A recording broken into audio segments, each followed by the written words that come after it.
चोर था। उसने अपने गुरुजी से पूछा, गुरुजी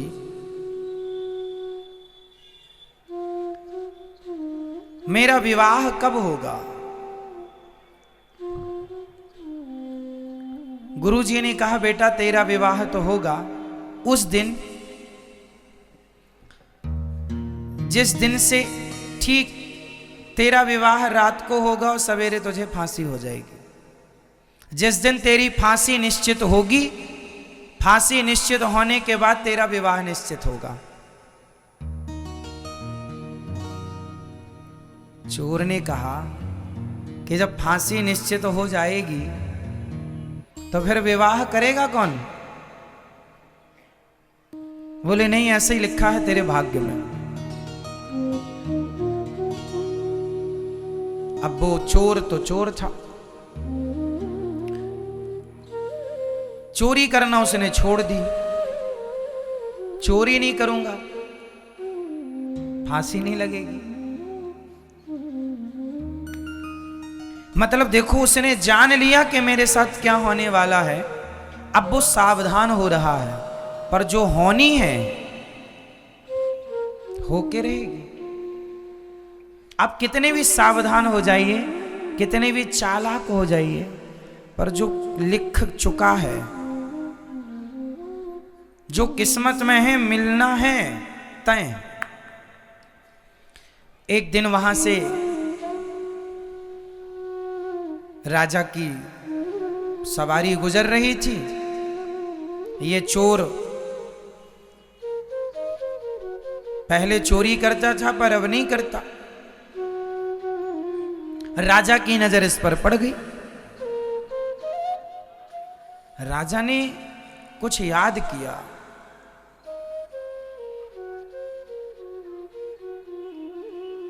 राजा को याद आया, इसने गले में एक सोने का माला पहन रखा था। अब तो सुधर गया था, पर जो चुराया था वो तो था ही ना इसके पास। राजा ने देखा किसके गले में माला है, ये माला तो मेरा है। इसने कभी राजा का माला चुराया होगा। राजा ने पकड़ लिया, बुलाया दरबार में, तेरे पास माला कहां से आया? बहुत गोल गोल बातें की उसने। राजा ने कहा, नहीं ये तो मेरा है। उसने बाद में माना कि हाँ, मैंने आपके राज्य में भी एक दिन आपके महल में भी चोरी की थी, वहीं से ये मुझे मिला। राजा ने कहा, तूने बहुत चोरी की है, मेरा भी बहुत नुकसान किया है, कल तुझे फांसी होगी। लो भैया, बेड़ियों में जकड़ गया, जेल में बंद हो गया। सिपाहियों ने कहा, कोई इच्छा है तेरी? बोले, आखिरी इच्छा यही है, जेल के अंदर ना रखो, पूरी रात मुझे जेल के बाहर रखो ताकि खुली हवा मिलती रहे मुझे। संयोग वो बाहर था जेल के, सड़क में एक पेड़ के नीचे बैठा था कि तभी एक माँ और बेटी वहां से गुजरी। एक माँ और बेटी जब वहां से गुजरी तो सिपाही ने पूछा, तुम कौन हो?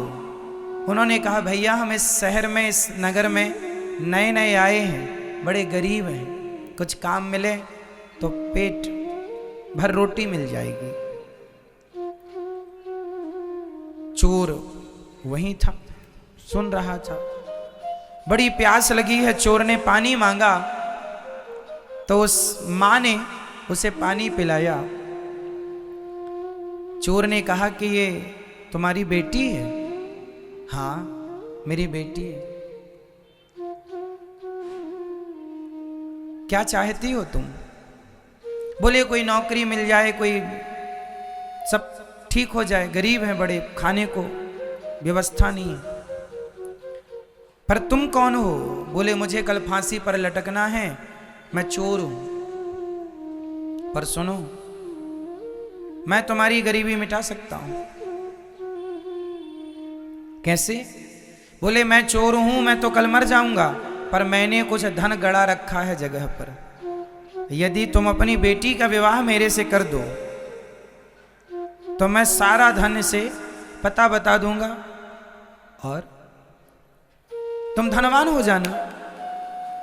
तो लड़की की मां ने कहा, चोर, मैं अपनी बेटी का विवाह तेरे से कर भी दूं और तू मुझे धन भी बता दे, मैं धनी भी हो जाऊं, तो बता इसमें तेरा लाभ क्या है? एक रात के लिए तू किसी का पति बन, इसमें क्या लाभ है तेरा? चोर बोला, रोते हुए बोला, मेरा एक ही लाभ है। क्या? बोले, जब मैं मर जाऊंगा, मेरे मरने के बाद ही सही मेरा बच्चा होगा। यदि मैं इसका पति बना तो बच्चा होगा, और बच्चा होगा तो वो मुझे पिंडदान देगा। और मैंने कोई ऐसे तो पुण्य किए नहीं कि मेरा उद्धार हो जाए। जीते जी सिर्फ चोरी की है, गलत काम किया है। अब एक उम्मीद है कि यदि मेरी औलाद, मेरी संतान मेरा पिंडदान करती है और वो सही रास्ते पर चलती है, तो उसके पुण्य से, उसके पिंडदान से मेरा उद्धार हो जाएगा। बस ये लोभ है। लड़की की मां ने लड़की से पूछा, ठीक है? उसने कहा, मां जैसा अच्छा लगे। मां को लगा ठीक है, भटक तो रहे ही है, धन मिलेगा, ठीक है।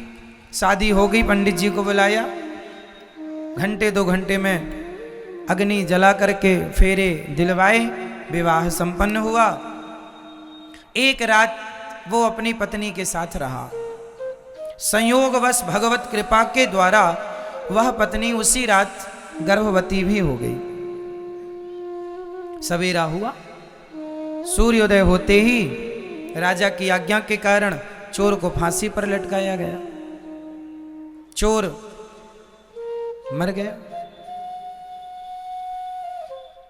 चोर तो मर गया, इसे धन भी मिल गया उसकी बताई जगह पर। अब क्या हुआ देखिए, अब जो जीवन में मिलना है वो कैसे कैसे मिलता है, और जो नहीं मिलना वो नहीं मिलता कैसे। ये धनवान हो गए माँ बेटी दोनों।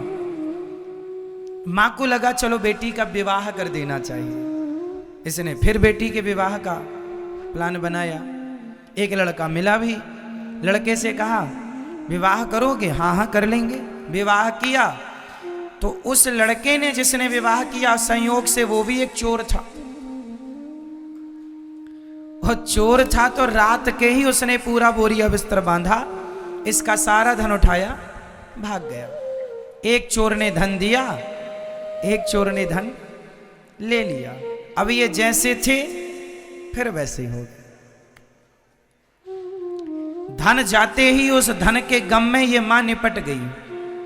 अब अकेली लड़की बची, और लड़की भी गर्भवती। मजदूरी मांग मांग के जैसे तैसे जीवन गुजारा। बच्चा हुआ, बड़ा हुआ। एक दिन एक राजा के बेटे को एक सांप डसने के लिए बिल्कुल तैयार था। इसने देख लिया तो इसने जाकर उसकी रक्षा करने की कोशिश की, पर पहुंचते पहुंचते देर हो गई और डस लिया। राजकुमार मर गया, परंतु जान बचाने के लिए इसने अपनी जान जोखिम में डाली। राजा ने देखा, राजा ने कहा, तू मेरा बेटा। ये राजगद्दी पर चला गया, राजा हो गया। जब राजा हुआ, वो राजा मर गया, अब ये राजा हो गया। इसकी मां ने कहा, इसे अपने पति की बात याद आई कि मेरे पति ने कहा था मेरा बेटा पिंडदान करेगा।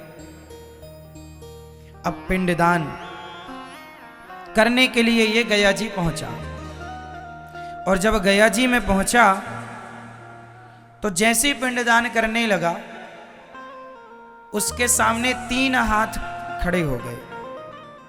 एक हाथ इसके पिता का, एक हाथ उस चोर का जो चुरा के भागा, पर एक रात के लिए वो भी पति तो बना, और तीसरा वो राजा जिसने अपने पुत्र की जगह इसे गोद लेकर अपना राज्य दिया। वो 3 हाथ। अब आप लोग उत्तर दो, वो बेटा उन 3 हाथों में किस हाथ में पिंड दे? बताओ।